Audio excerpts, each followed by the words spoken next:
Hey guys, good evening. Even though it's only 6 p.m., I wanted to jump on here and talk to you guys about different types of contracts. Sorry, my fire is behind me is going a little nuts. So real quick, we're going to talk about cost plus. There's three types of contracts. We're going to talk about cost plus, fixed cost, cost plus with a fixed builder's fee. So the third one sounds it sounds like the best option for the builder, because let's say he charges $100,000 to build your house, and you're like, okay, cool, it makes $100,000 to build my house. That's great, but what you don't know, and I'm only coming at this from a perspective of I've been there and I've done that, and it doesn't end well. Okay. So just bear in mind that everything that I'm saying, I'm not selling you anything. There's nothing to buy here. I'm just telling you my honest opinion. So real quick, so cost plus sounds great. It's a terrible idea. It's a terrible idea in practice.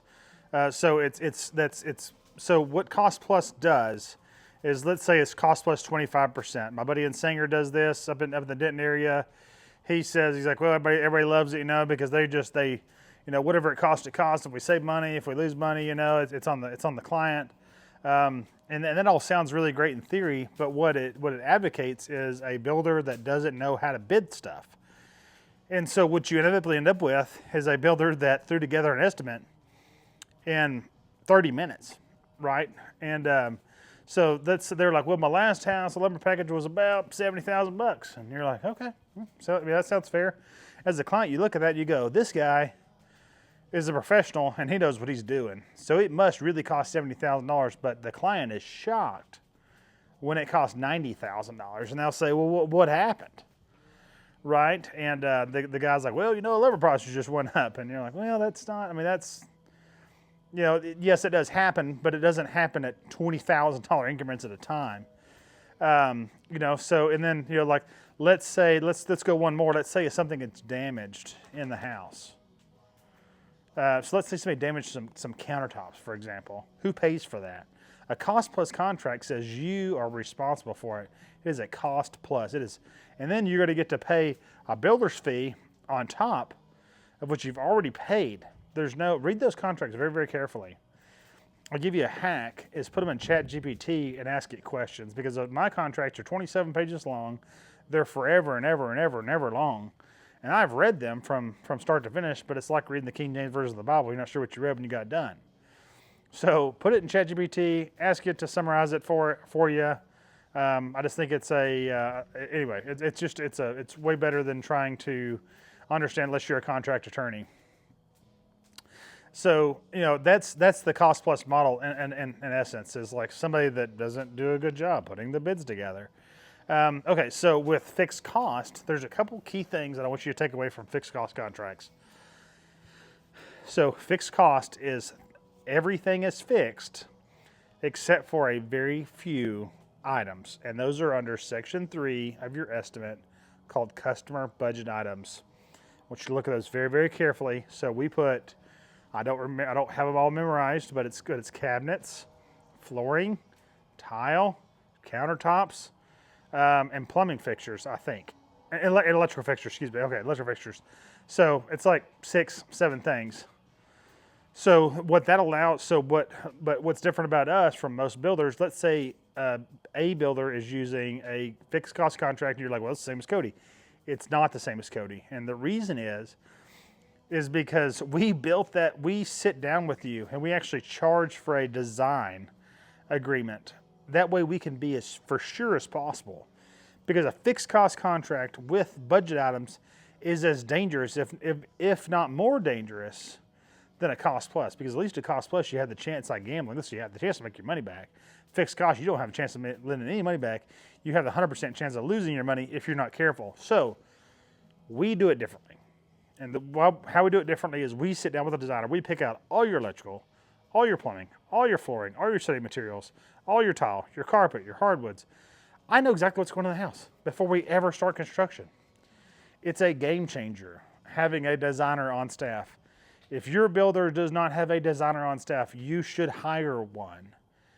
Okay.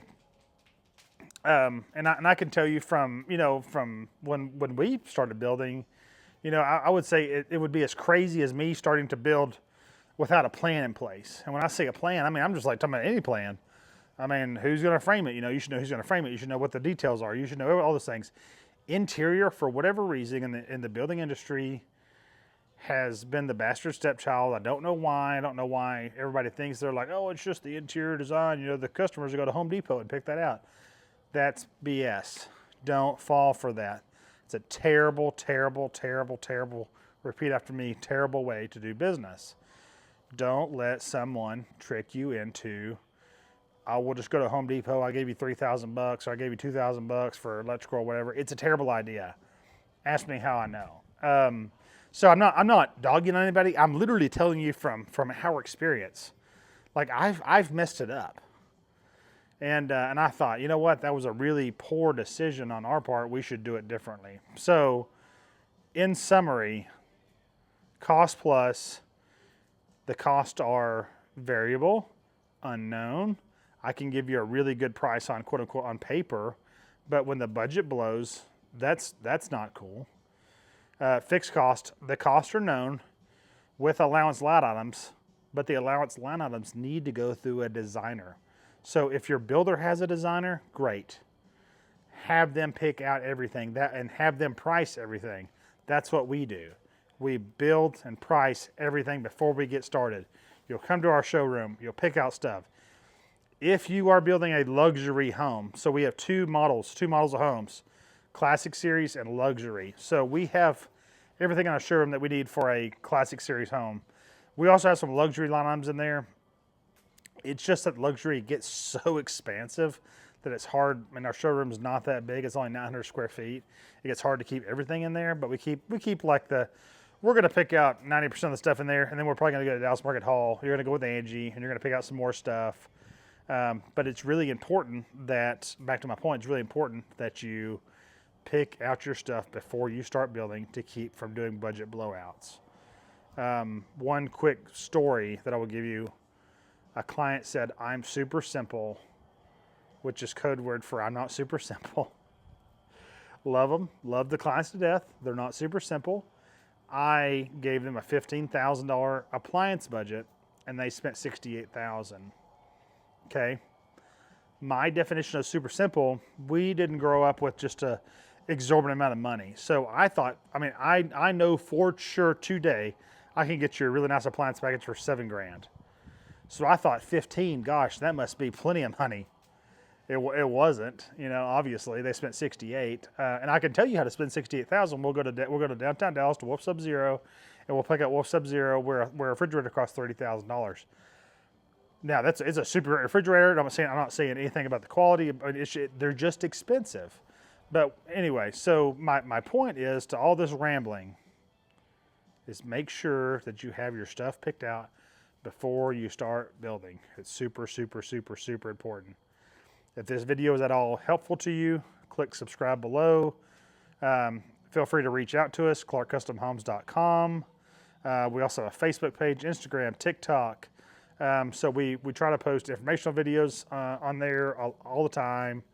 And if you're interested in building a house, if you live in North Texas and you want to build a house, go to our website, fill out our contact us form. Our contact us form is its name, email, square foot of the home, what's your budget, what's your timeline. So we have a bunch of qualifying questions because we want to make sure that you're a good fit for us and we're a good fit for you. So if this is all interesting to you, subscribe below, fill out our contact us form. Merry Christmas, guys. See you later.